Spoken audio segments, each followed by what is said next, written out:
Hey, welcome back. Kate Lumpkin here, founder of Soul Bloom Ayurveda. And today we are going to be talking about our original constitution and what that means when I say that. So, if you have ever heard of someone say, "What's your constitution?" or "What's your original nature?"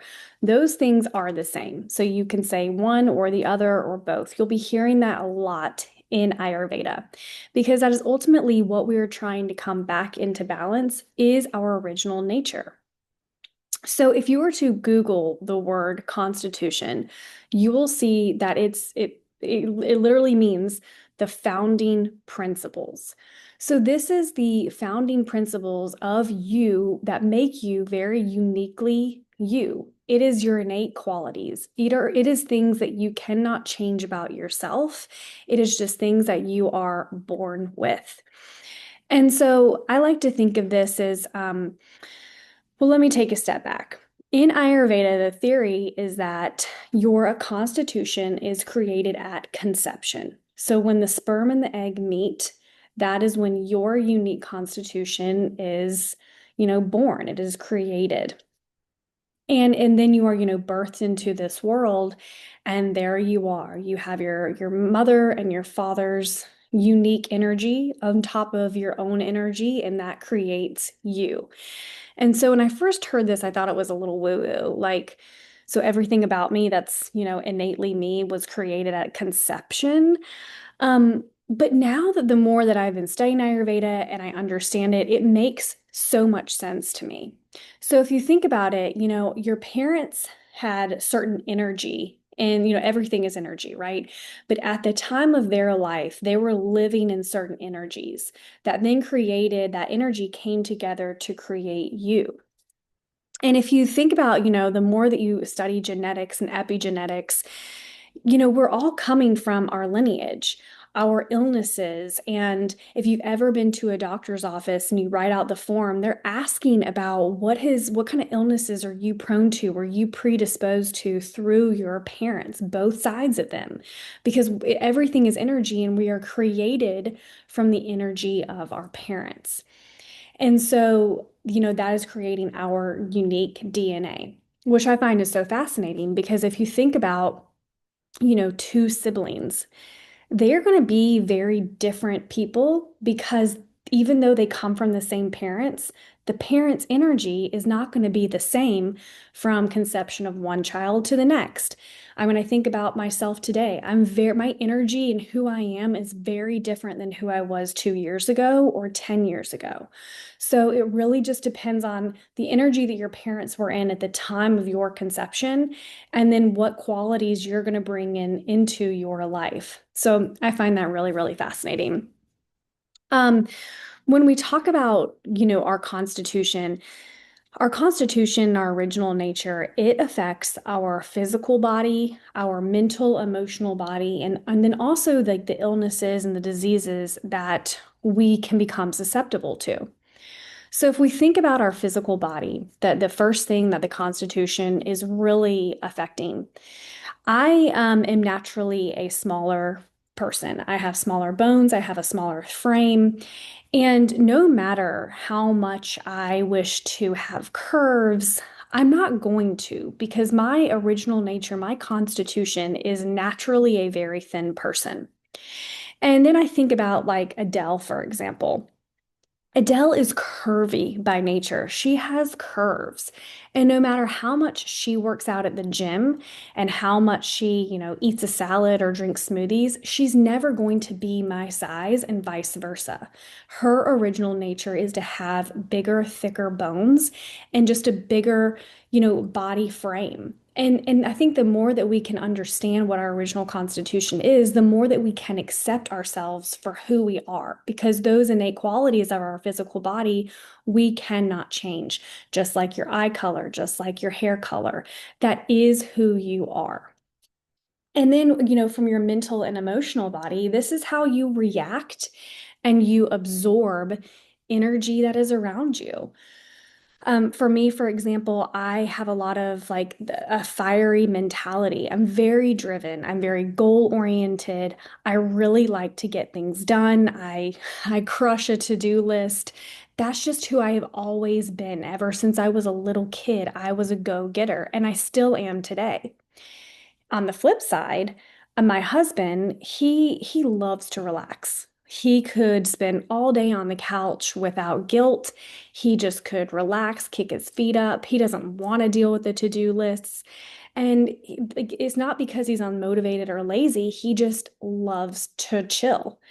And me, if I lay on the couch for, more than 2, 3 hours, like I don't like it. It doesn't serve me. And it's not that one is better than the other, it's just who we are at a foundational, innate, constitutional level. We are very different in that mental and emotional body.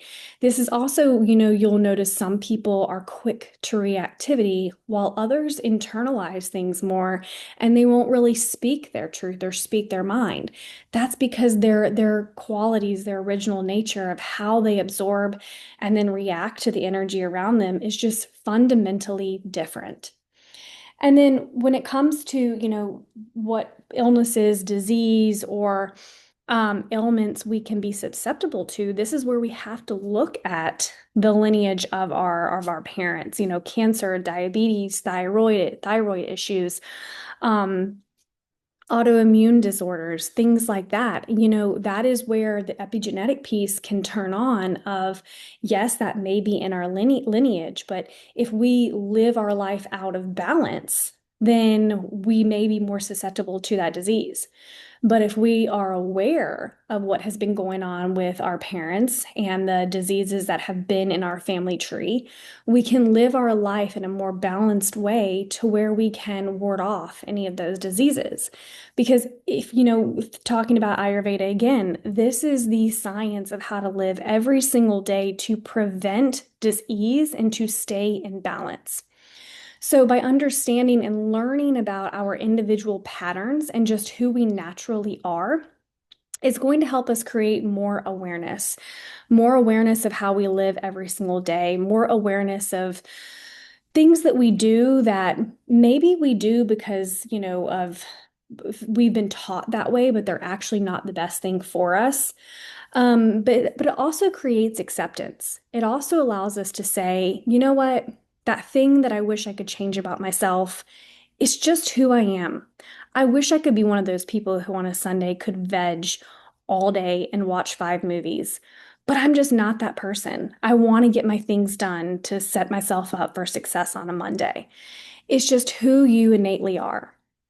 And I'll give you, one kind of last example. So when a baby is born into this world, they are born pure and precious, and it's just that's their original constitution, right? And then all of a sudden, over the years, and as we grow older, we have all of these kind of like traumas that are put on top of our constitution. We have toxic family dynamics. We have exposure to chemicals and pesticides through our food. We have that job that is just soul sucking. We've been told to not be loud, to not be proud, to, stay in your lane. We have been told that we're too much. We have all of we're in a bad relationship, and then it shapes how we interact with other people in future relationships. It's like all of this stuff that just sits on top of our original nature. And that is what we are trying to figure out and accomplish through Ayurveda is bringing awareness onto what is actually me and what's all this like trauma muck that I need to sift through and sift out in order to come back to my original self? What we're ultimately trying to do through Ayurveda is to come back into balance. And by finding balance is by bringing in lifestyle choices, dietary choices, mental practices, meditation practices, etc., that bring us back to our original nature. So you're going to be hearing words like constitution, original nature, and balance a lot in Ayurveda because that is what we are ultimately trying to do is understanding who we innately are. What do I need as a completely different individual than you or anybody else? What makes me the most healthy that I can be physically, mentally, emotionally, and spiritually?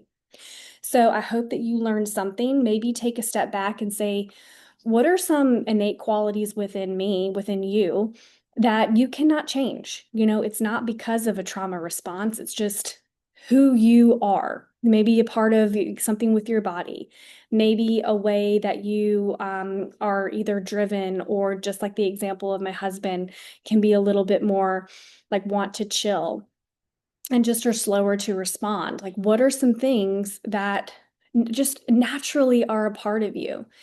And then we are going to be diving into the doshas and how we can understand more about our original nature and our constitution by looking at the doshas. So I hope you learned something today, and thank you for being around and sticking with me, and we'll talk soon.